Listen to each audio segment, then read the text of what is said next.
ओम गम गणपतये नमः। गणेश जी के अनेकों मंत्रों का जाप किया जाता है। क्या उन मंत्रों से गणेश जी सच में प्रसन्न होंगे? जय गणेश जय गणेश जय गणेश देवा लायरन देन के अंदर हमारे को। दोस्तों, कुछ समय उपरांत अंग्रेजों की क्रूर राजनीति के तहत लोगों को एकत्र होना और अंग्रेजी शासन के खिलाफ विचार विमर्श करके लोगों में जागरूकता लाना असंभव हो चला था। सवाल खड़ा होता है कि विघ्नहर्ता क्यों नहीं बचा पाए अपने भक्तों को? किसी भी शास्त्र में जिक्र नहीं है, न ही पवित्र वेद, न ही गीता जी और न ही पुराणों में इस भक्ति का कोई जिक्र है। साथियों, आज के इस वीडियो में हम बात करने वाले हैं गणेश चतुर्थी के नाम पर चल रही गणेश जी की भक्ति के बारे में।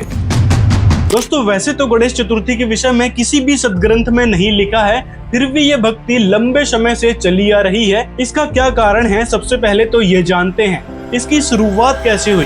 दोस्तों, वीडियो शुरू करने से पहले आपको यहाँ पे क्लियर कर देते हैं कि हम किसी भी देवी देवताओं का अपमान नहीं करते। उनकी साधना किस प्रकार करनी चाहिए, महापुरुषों ने कैसे बताया है, शास्त्रों में क्या विधि बताई गई है, उसके बारे में बताते हैं। अब शुरू करते हैं वीडियो को। आइए थोड़ा सा गणेश चतुर्थी के इतिहास पर चलते हैं। तो माना जाता है कि छत्रपति शिवाजी के समय से यह गणेश उत्सव मनाया जाता है। इसका उद्देश्य ब्राह्मणों और आम समाज के बीच चल रहे संघर्ष को हटाने व एकता लाने का था, क्योंकि दोस्तों उस समय ब्राह्मण और आम जन में बहुत मतभेद चलता था। लेकिन दोस्तों, कुछ समय उपरांत अंग्रेजों की क्रूर राजनीति के तहत लोगों को एकत्र होना और अंग्रेजी शासन के खिलाफ विचार विमर्श करके लोगों में जागरूकता लाना असंभव हो चला था। फिर महाराष्ट्र में बाल गंगाधर तिलक ने 10 दिन के गणेश उत्सव की घोषणा की और इससे लोगों को एकत्रित होने और जानकारी के प्रसार के लिए एक मौका मिल गया। तो धार्मिक कार्यों को देखते हुए अंग्रेजों ने ऐतराज नहीं जताया और इस प्रकार शुरू हो गया ये गणेश चतुर्थी का महोत्सव। धीरे धीरे इसे जश्न के रूप में बिना कारण जाने ही यह मनाया जाने लगा। लेकिन दोस्तों, जैसे कि हमने बताया कि गणेश जी की मूर्ति बनाकर और उनकी पूजा भक्ति करने का किसी भी शास्त्र में जिक्र नहीं है, न ही पवित्र वेद, न ही गीता जी और न ही पुराणों में इस भक्ति का कोई जिक्र है। और देवी भागवत महापुराण में तो यहाँ तक लिखा है कि शिव जी से जो गणों के अधिपति गणेश जी उत्पन्न हुए हैं, उन गणेश जी को जो लोग भजते हैं उनकी यह शरणागति व्यर्थ है। अब दोस्तों, आप समझ ही गए होंगे कि किसी भी सदग्रंथ में गणेश जी की मूर्ति बनाकर भक्ति करने का कोई जिक्र नहीं है। अब दोस्तों, यहाँ पे थोड़ा विचार कीजिए, जब गणेश चतुर्थी का उत्सव मनाया जाता है वहाँ पे कितने सारे हादसे होते हैं। पिछले साल का ही हादसा देख लीजिए। गणपति विसर्जन के दौरान नदी में डूबने से 7 लोगों की मौत। अब दूसरी खबर ये है जिसमें गणेश जी की मूर्ति विसर्जित करते समय सिर्फ 20 सेकंड में ही 13 लोगों की मौत हो गई। तो दोस्तों, ऐसे ढेरों खबरें आपको देखने को मिल जाएगी जिसमें गणेश उत्सव के समय या फिर गणेश जी की मूर्ति विसर्जित करते समय कई सारे लोगों की मौत हो जाती है। अब ऐसे हादसे देखकर सवाल खड़ा होता है कि विघ्नहर्ता क्यों नहीं बचा पाए अपने भक्तों को? साथ में जब गणेश जी का विसर्जन हो जाता है तो नदियों में कुछ इस प्रकार की हालत हो जाती है। देखिए किस प्रकार बप्पा की मूर्ति ऐसे ही पड़ी है।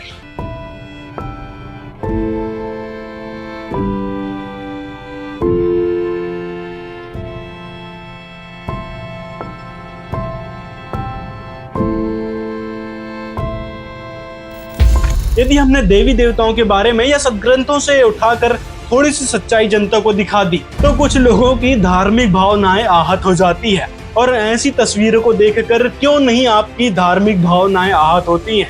इस पर भी थोड़ा विचार कर लिया करो। तो कहने का मतलब है कि मूर्ति बनाकर पूजा करने से गणेश जी प्रसन्न नहीं होते। वह एक प्रकार से मनमाना आचरण है, जो कि आपने शुरुआत में ही सुना कि यह किस प्रकार से शुरू हुआ था। अब दोस्तों, आइए बात करते हैं गणेश जी के मंत्रों के विषय में। करके ओम गम गणपतये नमः। रात्रि मध्य रात्रि में भगवान गणेश, पारद के गणेश जी आप अपने घर पर रखिएगा। क्या इन मंत्रों का जिक्र हमारे सदग्रंथों में कहीं भी है? और जय गणेश देवा जो आरती की जाती है और गणेश जी के अनेकों मंत्रों का जाप किया जाता है। क्या उन मंत्रों से गणेश जी सच में प्रसन्न होंगे? या रहम है आपके ऊपर परमात्मा का, ना ये ज्ञान ये बात हमने कौन सुन दे। जय गणेश जय गणेश जय गणेश देवा लायरन देन के अंदर हमारे को मूसे के सवारी थारी लाडुआ तो चकरिया, बताइए ये भगवान थे।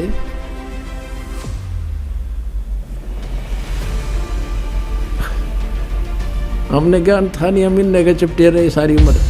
और वास्तव में गणेश जी को प्रसन्न करने का वह मूल मंत्र क्या है, तो आइए जानते हैं संत रामपाल जी महाराज जी से। हम गणेश गणेश जय गणेश देवा करते रहे, ये नहीं सुनेंगे।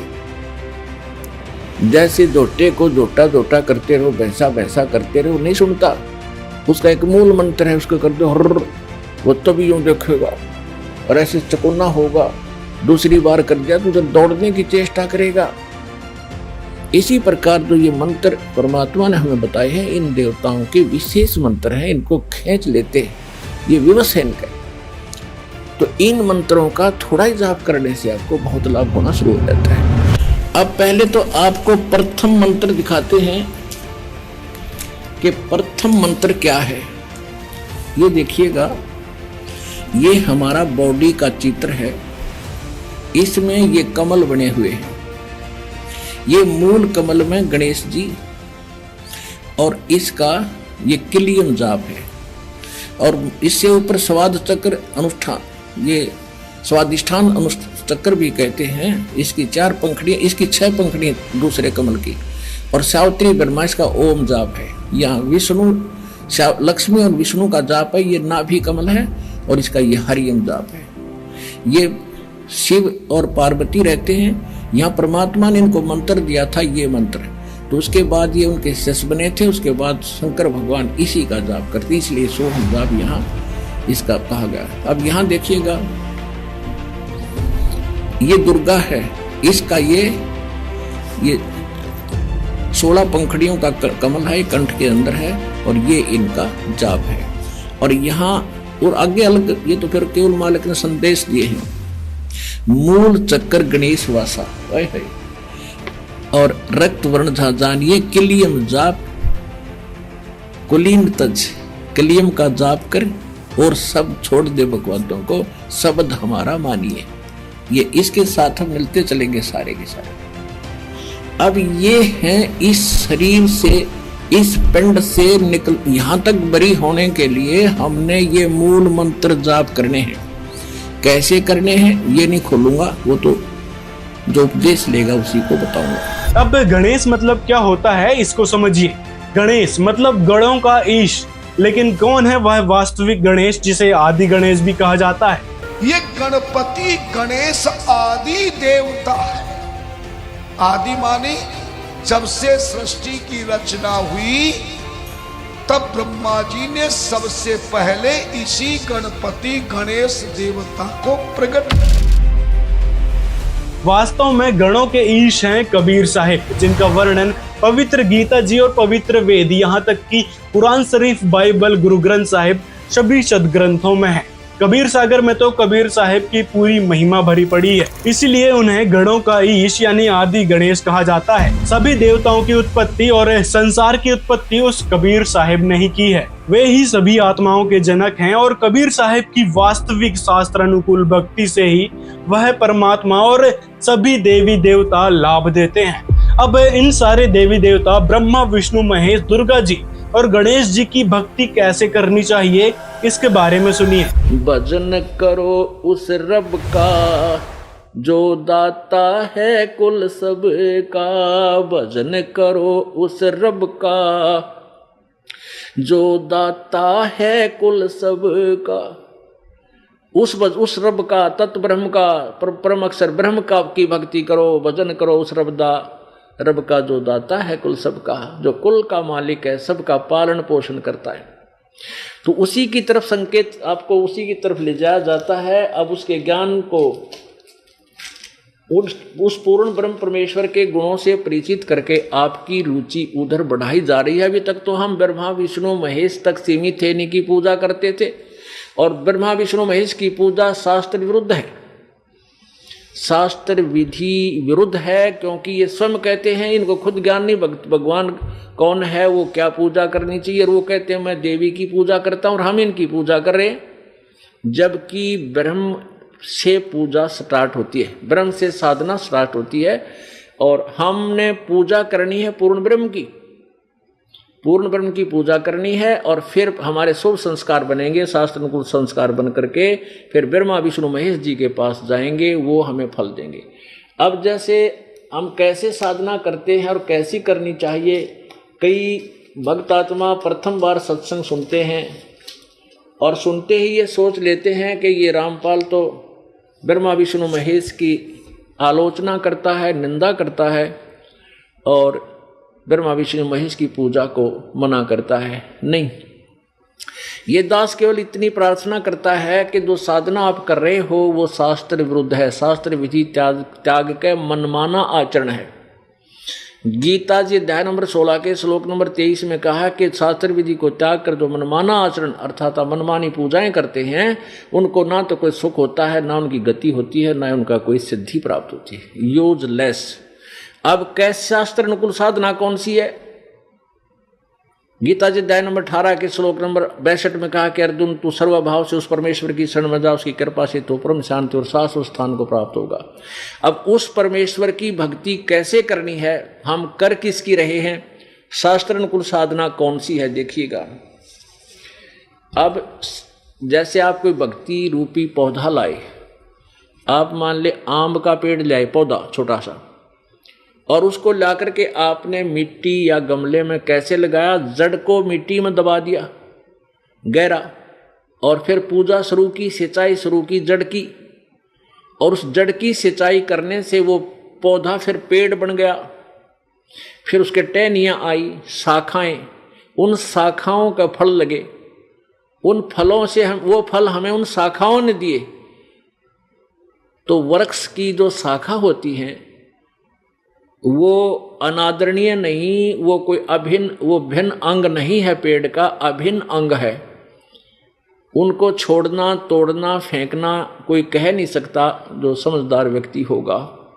अब देखिएगा, ये शास्त्र अनुकूल पौधा, भक्ति रूपी पौधा ऐसे बीजना चाहिए, यानी शास्त्र साधना ऐसी है। देखिएगा, ये है एक, मान ले हम पौधा लाए, शास्त्र अनुकूल साधना अर्थात सीधा बीजा हुआ भक्ति रूपी पौधा, ये तरीका इसके बीजने का। ये परम अक्षर ब्रह्म, ये परमेश्वर है, कबीर देव है, कबीर जी हैं, सतपुरुष है, और ये जड़ है इस भक्ति रूपी पौधे की, पेड़ की, पौधे की।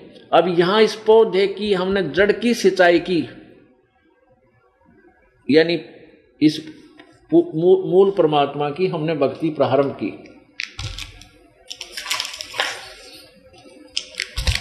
अब दूसरे शब्दों में ये देखिएगा, हमने परम अक्षर ब्रह्म की, हमने परम अक्षर ब्रह्म की पूजा शुरू की, ये, और इस परम अक्षर ब्रह्म से फिर ये पूर्ण ब्रह्म समझो ये जड़ है, और ये अक्षर ब्रह्म अर्थात अक्षर पुरुष ये तना है।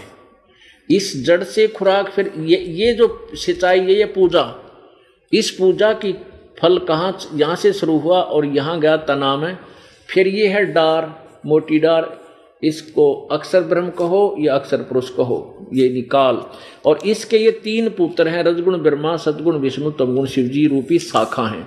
अब ये यहाँ सिंचाई, ये सारी खुराक जड़ से चली और इन तीनों शाखाओं को फल लगे, यानी बड़ा हुआ पेड़ और फिर फल लगेंगे इन ब्रह्मा विष्णु महेश रूपी शाखाओं को। ये हमें फल देंगे उस समय जब हम इस पूर्ण ब्रह्म की पूजा करेंगे, इसकी सिंचाई करेंगे। शास्त्र कुल साधना है, इसकी भक्ति करने से हमारे शुभ संस्कार बनेंगे। दयालु परमात्मा तो इन सबसे न्यारा है, दीन दयाल है, वो कबीर भगवान है। गीता जी अध्याय नंबर 7 के श्लोक नंबर 16, 17, 18 में कहा है कि मेरी साधना यानी ब्रह्म सत्र की साधना 4 प्रकार के करते हैं। ब्रह्म को इष्ट मानकर 4 प्रकार के साधक आश्रित हैं। एक तो आर्थ वो होते जो अपना संकट निवारण करने के लिए जंतर मंत्र, छू मंत्र करते हैं, जाप जोप करते हैं, तो वेदों के मंत्र को ले लेते हैं। कोई 2-4 मंत्र छांट लिए, उन्हीं से अपना अनुष्ठान करते रहते।